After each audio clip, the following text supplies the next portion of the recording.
Hello my dear class 12th students, I am back with a new video. We were reading class 12th physics and chapter 6, that is electromagnetic induction, and it is the lecture number 4. And in today's lecture we will discuss about whole concept of motional EMF, its derivation. Okay, before starting the lecture I would like to recall the previous topic which we have discussed in this chapter till now, and it is the best way to connect the class. We had started with Faraday's experiment, Faraday's law, Lenz's law, magnetic flux, and we had done some numericals. ये topic हमने already इस channel पे upload कर रखा है. Apart from this, we had uploaded 4 chapter of class 12 physics, that is electric charges and fields, electrostatic potential and capacitance, current electricity and moving charges and magnetism. अगर आप लोगों में से कोई भी स्टूडेंट ने ये चैप्टर का वीडियो नहीं देखा है तो आप YouTube पे जाइए, सर्च कीजिए टॉपिक को bye expert brain coaching centre. You will get the videos very easily. Okay, तो आज के लेक्चर में हम लोग क्या पढ़ने वाले हैं? Motional EMF. तो सबसे पहले हम सीखेंगे मोशनल ईएमएफ का कंसेप्ट कि मोशनल ईएमएफ होता क्या है. उसके बाद उसके डेरिवेशन को सीखेंगे, फिर उसके पीछे लगने वाली लॉजिक को सीखेंगे. तो सबसे पहले मैं आपको डिफिनेशन बता दूं मोशनल ईएमएफ का. The EMF which are produced due to the motion of any rod. जब किसी रॉड के मोशन की वजह से कोई फ्लक्स जनरेट होता है तो उसको हम लोग बोलते हैं motional EMF, motional electromotive force. What you will write? The EMF which is produced because of motion of rod. Rod के मोशन की वजह से जो हमारा EMF प्रोड्यूस होता है that is known as motional EMF. Okay, तो बोर्ड पे मैंने एक मैग्नेटिक फील्ड बनाई है. क्रॉस, ये जो क्रॉस देखा शो किया मैंने, वो हमारी मैग्नेटिक फील्ड है. क्रॉस का मतलब होता है इनवर्ड डायरेक्शन और डॉट का मतलब होता है आउटवर्ड डायरेक्शन. क्रॉस जो मैंने दिखाया है ये, इसका मतलब ये है कि ये इनवर्ड डायरेक्शन में है. इस मैग्नेटिक फील्ड के अंदर में हम लोगों ने एक वायर को रखा है. ये जो हमारा वायर है यू शेप में, एक वायर को लिया है और उसको यू शेप में रख दिया है. ठीक है, अब उसके ऊपर में एक रॉड रखा है जिसका नाम है एबी. जो ये रॉड है वो मूवेबल है, मूवेबल रॉड है. अगर हम लोग इस रॉड को v वेलोसिटी के साथ इधर मूव कराएंगे तो क्या होगा? जो हमारा ये लूप बन रहा है ए बी सी डी, इसका एरिया क्या होगा? डिक्रीज होगा. क्या बोल रहा हूं मैं? यू शेप में हम लोगों ने एक वायर लिया है. ठीक है, अब देखो यहां पे एक रॉड रखा है ए बी, ये मूवेबल है. अगर हम लोग v वेलोसिटी के साथ इस रॉड को इधर लाएंगे तो जो ए बी सी डी के द्वारा एरिया बन रहा है वो क्या होगा? डिक्रीज होगा. यस और नो? क्या बोल रहा हूं मैं? जो हमारा लूप बन रहा है ए बी सी डी के द्वारा, जब रॉड हमारा मूव करेगा तो एरिया क्या होगा? डिक्रीज होगा. तो जब एरिया डिक्रीज होगा तो फ्लक्स भी चेंज होगा. सबसे पहले आप आइए देखिए, जो हम लोगों को फाइंड आउट करना है एरिया ऑफ एबीसीडी. ठीक है, थ्योरी कैसे लिखनी मैं आपको सिखाऊंगा अभी. एरिया ऑफ एबीसीडी मेरे को निकालना हो तो इस रॉड का लेंथ को हम लोग मान लेते हैं, ये रॉड का लेंथ हमारा है एल. ठीक है, और ब्रेथ हमारा क्या है सर? एक्स है. तो हमारा एरिया क्या हो जाएगा? एरिया हो जाएगा एल इंटू एक्स. यस और नो? ये हमारा हो जाएगा एबीसीडी जो लूप बन रहा है उसका हमारा एरिया हो जाएगा. अब आप बताओ फ्लक्स निकालने का फॉर्मूला क्या होता है? तो ये सब हम लोगों ने प्रीवियस लेक्चर में डिस्कस कर रखा है. फ्लक्स निकालने का फॉर्मूला हमारा होता है B dot A, big A cos theta. But यहाँ पे कॉस थीटा 0 है तो वहां वैल्यू हो जाएगी बी, इसकी फ्लक्स हो जाएगा flux is equal to B A. ठीक है, अब देखो बी का मतलब होता है मैग्नेटिक फील्ड, ए का मतलब एरिया. एरिया की वैल्यू क्या आई है? L into X. पुटअप कीजिए बी एल एक्स. यहां पे फ्लक्स क्या आ गया? B L X. ये फ्लक्स किसका है? जो हमारा एबीसीडी लूप का फ्लक्स है. ये एबीसीडी लूप के द्वारा जो हमारा फ्लक्स बन रहा है उसका फॉर्मूला क्या है? Phi is equal to B L X. अब आप देखो, if this rod with velocity v will move in direction. अगर इस रॉड को v वेलोसिटी के साथ इधर मूव करवाइएगा तो एबीसीडी का जो एरिया है वो क्या होगा? डिक्रीज होगा. समझ रहे बात को नहीं? जब ये रॉड इधर आएगा तो क्या होगा? एरिया डिक्रीज होगा. जब एरिया डिक्रीज होगा then flux will also be decreased, क्योंकि जो फ्लक्स हमारा है वो मैग्नेटिक फील्ड पे और एरिया पे दोनों पे डिपेंड करता है. बट यहां पे लेंथ तो सेम रहेगा पर ब्रेथ क्या होगा? जो एक्स की वैल्यू क्या होगी? वो डिक्रीज होगी. तो हम लिखेंगे व्हेन रॉड मूव्स, जब हमारा ये रॉड मूव करेगा तो क्या लिख देंगे हम, फ्लक्स चेंजेस। जो हमारा फ्लक्स होगा वो क्या होगा, चेंज होगा, flux change. And from Faraday's law, हम लोग फ्राडेज लॉ से क्या जानते हैं, हमारा ईएमएफ निकालने का फॉर्मूला क्या होता है, EMF is equal to minus D phi by D T. ठीक है, यहां पे नंबर ऑफ टर्न एक ही है तो हम लोगों ने कैपिटल एन नहीं लिखा है। ठीक है, तो क्या फॉर्मूला हमारा होता है ईएमएफ निकालने का, minus D phi by D T. अब हम क्या करेंगे, डी फाई की वैल्यू पुट कर देंगे। तो यहां पे फाई की वैल्यू क्या आई है, ये आई है डी एल एक्स, लिखेंगे minus D B L X upon में डी टी। या सुनो, इसमें मैग्नेटिक फील्ड और लेंथ ऑफ द रोड क्या है, कांस्टेंट वैल्यू है। कांस्टेंट वैल्यू को हम लोग क्या करते हैं, बाहर ले लेते हैं, B L D X by D T. ये सुनो, आई होप समझ में आ रहा होगा। अब देखो यहां पे जो dx by D T means जब हम लोग डिस्प्लेसमेंट को टाइम के रेस्पेक्ट में डिफरेंशिएट करते हैं तो क्या मिलता है हम लोगों को, वेलोसिटी मिलता है। तो dx बाई डी टी क्या होगा, वो होगा हमारा वेलोसिटी। देखिए यहां पे minus B L dx by D T को मैं लिख रहा हूं यहां पे माइनस बी। अब सवाल ये होता है कि sir dx by D T तो वेलोसिटी होता है तो आपने माइनस क्यों लिखा। देखो शुरू में हमारी वेलोसिटी ये है, जब ये मूव करेगा तो क्लोज आएगा। हमारा फॉर्मूला क्या होता है, फाइनल माइनस इनिशियल। अगर x की वैल्यू अभी 5 है तो कुछ जब ये रॉड इधर आएगा तो वैल्यू क्या होगी, डिक्रीज होगी। तो फाइनल माइनस इनिशियल क्या होगा, नेगेटिव वैल्यू आएगी। यस और नो। तो यहां से जो ईएमएफ की वैल्यू आएगी, EMF is equal to B L we.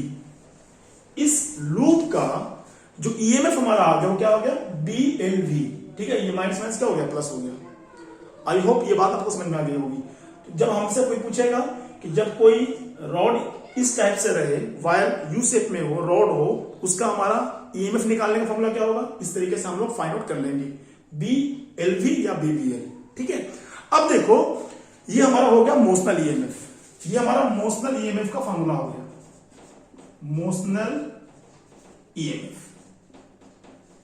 Clear है, मोशनल ईएमएफ फॉर्मूला क्या हो गया हमारा, बी वी एल। बी का मतलब मैग्नेटिक फील्ड, वी का मतलब वेलोसिटी, एल का मतलब रोड का length, length of the rod. ठीक है, अब सवाल ये होता है कि what is the reason for the generation of EMF. यहां पे जो हम लोगों को ईएमएफ मिल रहा है, इलेक्ट्रोमोटिव फोर्स, उसका रीजन क्या है, जनरेशन क्या है, क्या रीजन इसके पीछे है। तो देखिए जो हमारा ये रॉड है, रोड के अंदर में क्या होगा, कोई चार्ज होगा। आप खुद सोचो, जब रोड के अंदर में चार्ज होगा तो जब कोई भी पार्टिकल किसी मैग्नेटिक फील्ड के अंदर में रखा जाता है, किसी कंडक्टर को मैग्नेटिक फील्ड के अंदर में आप लोग रखते हैं और वो किसी वेलोसिटी के साथ मूव करता है, उसके ऊपर में एक फोर्स अप्लाई होता है। उस फोर्स को क्या कहा जाता है, मैग्नेटिक फोर्स। हम लोगों ने ये टॉपिक प्रीवियस चैप्टर में पढ़ रखा है। क्या बोल रहा हूं, जब किसी मैग्नेटिक फील्ड के अंदर में किसी भी कंडक्टर को रखा जाता है, ठीक है, और वो भी वेलोसिटी के साथ मूव कर रहा है, ठीक है, तो उसके ऊपर में क्या अप्लाई होता है, मैग्नेटिक फोर्स। जो हमारा मैग्नेटिक फोर्स का फॉर्मूला होता है वो क्या होता है, हम लोग मैग्नेटिक फोर्स को लिखते हैं एफ एम। एफ एम मतलब मैग्नेटिक फोर्स। इसका फॉर्मूला क्या होता है, इसका फॉर्मूला हमारा होता है q V B sine theta, q V B sine theta. लेकिन यहां पर थीटा की वैल्यू कितनी है, 90 है। 90 कैसे है सर, यहां पे जो वेलोसिटी है और मैग्नेटिक फील्ड है, वेलोसिटी जो हमारी है वो आई कैप मींस एक्स एक्सिस में होता है, और जो हमारा ये मैग्नेटिक फील्ड है वो हमारा होता है जे कैप मींस क्या नाम है आपका, वाई एक्सिस पे होता है, और जो हमारा ये मैग्नेटिक फोर्स वो हमारा जेड एक्सिस में होगा यहां पे इस केस में। ठीक है, तो हमारा मैग्नेटिक फोर्स का फॉर्मूला क्या है, q V B sine theta. यहां पे साइन 90, साइन 90 वैल्यू कितनी होती है, साइन 90 वैल्यू होती है 1। यहां पे मैग्नेटिक फोर्स हमारा आ गया q V B. Magnetic force कितना आ गया, क्यू वी बी। इस रोड पे लगने वाला मैग्नेटिक फोर्स कितना है, क्यू वी बी। अब सवाल ये होता है, ये कौन सा फोर्स है, ये है मैग्नेटिक फोर्स। अब ये है कि what is the work done to move the charge. इस चार्ज को मूव कराने में कितना वर्क डन लगेगा। अब देखो वर्क डन का फॉर्मूला हमारा क्या होता है, q into V, q into V. यहां पे जो वी है वो वेलोसिटी नहीं है, वी का मतलब यहां पे है पोटेंशियल डिफरेंस। ये सुनो, वर्क डन निकालने का फॉर्मूला क्या है sir, q into V. Q का मतलब चार्ज, वी का मतलब वेलोसिटी नहीं है, यहाँ पे वी का मतलब है पोटेंशियल डिफरेंस। यानी कि यहाँ पे काम क्या करेगा, ईएमएफ, जो इलेक्ट्रोमोटिव फोर्स आया है।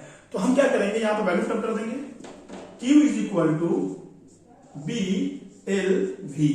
वर्क डन हमारा ये हो गया, क्या हो गया, W is equal to q B L V. यहां पे जब वी आ गया, कौन सा भी है, यहां पे वेलोसिटी वाला भी है, किस वेलोसिटी के साथ ये मूव कर रहा है। अब हम इस चीज को ऐसे लिख सकते हैं, अगर हम Q को ऐसे लिख दें, W upon q is equal to A is equal to क्या आ जाएगा, बी एल वी। ये हमारा फॉर्मूला बन गया। देख लीजिए, जो हमारा इलेक्ट्रोमोटिव फोर्स कैसे है, बी एल वी। ठीक है, कैसे आया, हमने वर्क डन और क्यू को क्या किया, डिवाइड बना दिया। समझ में आ रही बात, नहीं आ रही है, इस बात का ध्यान रखिएगा। बी एल वी में यहाँ पर वेलोसिटी है, वर्क डन में जो हम लोग लिखते हैं क्यू इंटू वी, यहाँ पे वी क्या होता है, पोटेंशियल डिफरेंस होता है, वो किसके बराबर होता है, इलेक्ट्रोमोटिव फोर्स के बराबर होता है।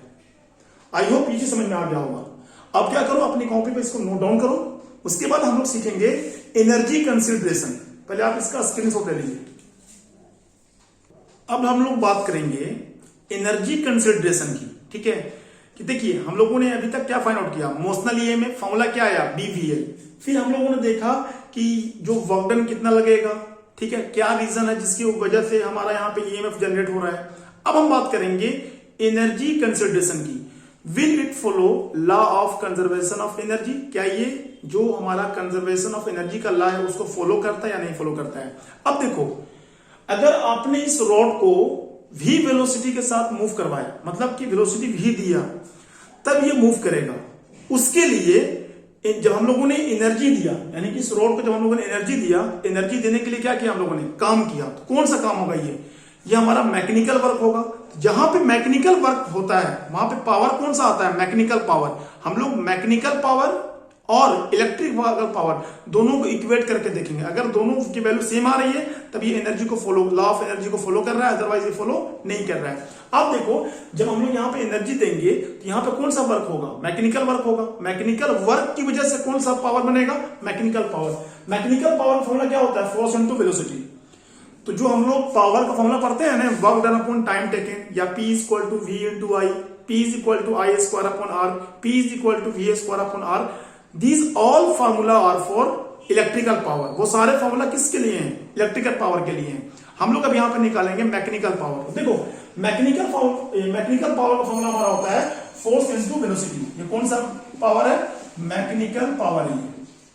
ठीक है, ये क्या हमारा फोर्स इनटू वेलोसिटी। मैंने बोला जो हमारा रॉड है, सपोज मान लेते हैं कि इसका रेजिस्टेंस जो है वो R है। तो if the resistance of the road is R, अगर रॉड का रेजिस्टेंस R है, आई निकालने का फॉर्मूला क्या होता है, V अपॉन R। V किसके बराबर है, इलेक्ट्रोमोटिव फोर्स के, ईएमएफ के। उसकी वैल्यू कितनी आई है, BVL। तो मैंने क्या किया, ईएमएफ की जगह पर रख दिया BVL अपॉन में R। अब देखो, जब कोई कंडक्टर से चार्ज मूव कर रहा हो, उसके ऊपर मेरे को पता करना हो फोर्स, तो वो फोर्स कितनी होती है, BIL। B का मतलब मैग्नेटिक फील्ड, I का मतलब इलेक्ट्रिक करंट, और L का मतलब क्या होता है, लेंथ ऑफ द रोड। अब देखो क्या करेंगे यहां से हम, कि ये जो फोर्स है, इस फोर्स वाले फार्मूले में क्या करो, I की वैल्यू पुट कर दो। F is equal to B into में I की वैल्यू कितनी है, ये है BVL इंटू में पहले वैल्यू क्या है, L। फॉर्मूला क्या बन गया, बोलो, अपॉन, ये वैल्यू हमारा फॉर्मूला क्या बन गया, अपॉन में R भी है। ये सुनो, अब देखो यहां से फॉर्मूला क्या बनेगा हमारा, यहां से हमारा फॉर्मूला बनेगा B square L square V upon में R। ये सुनो, ये हमारा फोर्स निकाल फॉर्मूला बन रहा है। अब देखो यहां पे वेलोसिटी है, इस वाले में पुट अप करो, ये वाले फॉर्मूले में, तो क्या आ जाएगा power, P is equal to B square L square V, ये भी पहले V इंटू V क्या होगा, V स्क्वायर अपॉन में R। यानी कि मैकेनिकल पावर का हमारा फॉर्मूला हो गया B square L square V square upon में R। यस और नो।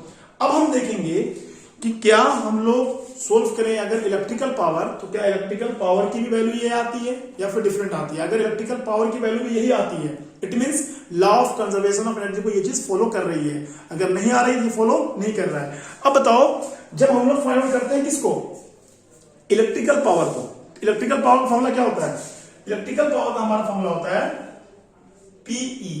PE का मतलब इलेक्ट्रिकल पावर। इलेक्ट्रिकल पावर का फॉर्मूला होता है V इंटू आई। यहां पे V क्या है सर, यहां पे V हमारा है पोटेंशियल डिफरेंस, और जो किसके बराबर है, EMF के बराबर है। EMF की वैल्यू कितनी आई है, BLV या BVL। तो यहां पे मैं लिख देता हूं, V की जगह मैं क्या लिख दूं, वी एल इंटू में आई की वैल्यू हमारी क्या है, ये वाली बी वी एल अपॉन में आर, ये रख देता हूं बी वी एल अपॉन में आर। आप इसको सोल्व करोगे, देखो बी इंटू बी क्या होगा B square, V into V क्या होगा V square, L into L क्या होगा एल स्क्वायर अपॉन में आर। इट मीन्स यहां पे जो मैकेनिकल पावर है वो इलेक्ट्रिकल पावर के बराबर आ रहा है। इट मीन्स ये जो मोशनल ईएमएफ हम लोगों को मिल रहा है वो किसको फॉलो कर रहा है, जो वर्क करना पड़ रहा है वो हम लोगों को फॉलो कर रहा है law of conservation of energy के ऊपर में। क्यों सर, क्योंकि जो मैकेनिकल पावर आया B square L square B square गुना आर, और हमारा इलेक्ट्रिकल पावर भी वही आया। ये सुनो, तो हम लोग बोल देंगे here therefore PE is equal to PM, electrical power is equal to mechanical power. I hope आप लोगों को मोशनल ईएमएफ का कंसेप्ट समझ में आ गया होगा। फिर से मैं आप लोगों को समरी में बता देता हूं, मोशनल ईएमएफ क्या होता है सर, जो भी ईएमएफ हम लोगों को रॉड के मोशन की वजह से मिलता है उसको हम लोग बोलते हैं मोशनल ईएमएफ। उसके लिए मैंने एक लिया क्या, मैग्नेटिक फील्ड, क्रॉस का मतलब इनवर्ट डायरेक्शन में। फिर हम लोगों ने कंडक्टर लिया, वायर लिया, उसको यू शेप में बेंड कर दिया, यू शेप में। उसके बाद क्या किया हम लोगों ने, एक रॉड लिया दैट इज मूवेबल, वो मूव करने वाला है। पहले मैंने बताया आपको, जब हम लोग लूप लेंगे ए बी सी डी, इसका एरिया जो होगा, और जब ये रॉड भी वेलोसिटी के साथ इधर आएगा तब एरिया क्या होगा, डिक्रीज होगा। जब एरिया डिक्रीज होगा तो फ्लक्स चेंज होगा, जब एरिया डिक्रीज होगा तो फ्लक्स चेंज होगा, जब फ्लक्स चेंज होगा तो ईएमएफ भी चेंज होगा। यस और नो। तब हम लोगों ने देखा कि मोशनल ईएमएफ जब हमारा लूप है इस तरीके से तो उसका ईएमएफ क्या आया था, बी वी एल। बी का मतलब मैग्नेटिक फील्ड, एल का मतलब length of the rod, V का मतलब वेलोसिटी। आई होप समझ में आ गया होगा। उसके बाद मैंने बोला कि what is the reason behind that, उसकी रीजन क्या है, तो रीजन को भी हम लोगों ने समझा। फिर हम लोगों ने देखा कि वर्क डन क्या है, तो वर्क डन भी हमारा ये है, वर्क डन मतलब means W is equal to Q into V। वहां पे हम लोगों ने V की वैल्यू रखी, तब देखा क्या आया, तो BVL ही आ रहा था। फिर हमने चेक किया कि will it be following law of conservation of energy, क्या ये law of conservation of energy को फॉलो करेगा। तो हमने बोला कि जो ये रॉड है इसको हम लोग एनर्जी देंगे, मूव करेगा। जहां पे हम लोग फिजिकल तरीके से कोई एनर्जी प्रोवाइड करते हैं वहां पे जो पावर डिसिपेट होगा that will be the mechanical power. और मैकेनिकल पावर का फॉर्मूला क्या होता है, फोर्स इनटू वेलोसिटी। यस और नो। तो वहां से निकाल के देखा कि जो हमारा मैकेनिकल पावर आया वो क्या आया, B square A square V square upon में आर। ठीक है, आर क्या है सर, हम लोगों ने रेसिस्टेंस माना है, कंडक्टर का रेसिस्टेंस। यस और नो। और जब हम लोगों ने इलेक्ट्रिकल पावर निकाला तो उसकी वैल्यू भी ये सेम आई। आई होप समझ में आ गया होगा। तो अगर आप लोगों को लेक्चर पसंद आ रहा है तो please like, subscribe and share the channel as much as you can. Okay, next lecture में हम लोग पढ़ेंगे एडी करंट के बारे में। ठीक है, तो मिलते हैं बहुत जल्द। ठीक है, तब तक के लिए ऑल द वेरी बेस्ट।